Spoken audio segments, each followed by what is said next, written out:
presumably weight training in women, people who don't have testes, also it increases testosterone. Yes. And is that purely through the adrenals? When women lift weights, their adrenal glands release testosterone? Absolutely. I mean, that is the only area of testosterone release for females. And yes, it's the same downstream cascade. Obviously, the extent to which it happens is significantly less in females, but that's how there's good data out there that shows, females can increase their anabolic environment, their internal anabolic milieu, using resistance training as a stressor. And then they get the consequent muscle tissue growth, whether it's tendon, ligament, adaptations, the beneficial consequences of resistance training, which is driven by anabolic stimuli. Yeah, I have two questions about that. The first one is something that you mentioned, which is that the androgens, the testosterone comes from the adrenals under resistance loads in women. Is the same true in men? I mean, we hear that the testes produce testosterone when we weight train for men that have testes,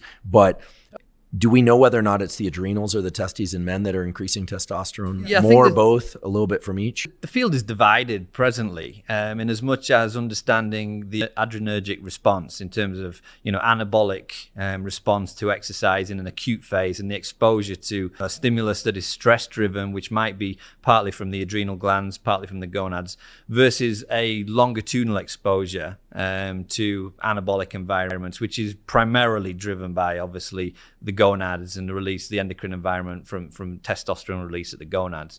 So the field is split in terms of how exercise is promoting hypertrophy, muscle tissue growth, and whether that is very much an adrenal stimuli, or if that's significant enough in these acute responses versus the longitudinal exposure to just elevated basal levels of anabolic testosterone at habitual levels. So it sounds like in most like with most things, it's probably both. It's probably the adrenals and the gonads. Yeah. And then you mentioned that testosterone can have enhancing effects or growth effects on tendon and ligament also. That you don't often hear about that. People always think, testosterone muscle. But testosterone has a lot of effects on other tissues that are important for performance, it sounds like. What's the story there? Absolutely. I mean, I think, the testosterone hormone is, there's androgen receptors on neural tissue, on neural axons. Pretty much everywhere. Exactly. Yeah. So, the binding capacity of testosterone and influence in different tissues within the body. I touched on, muscle tissue, but, the ligaments, the tendons, even bone to some extent, testosterone is potential to influence that.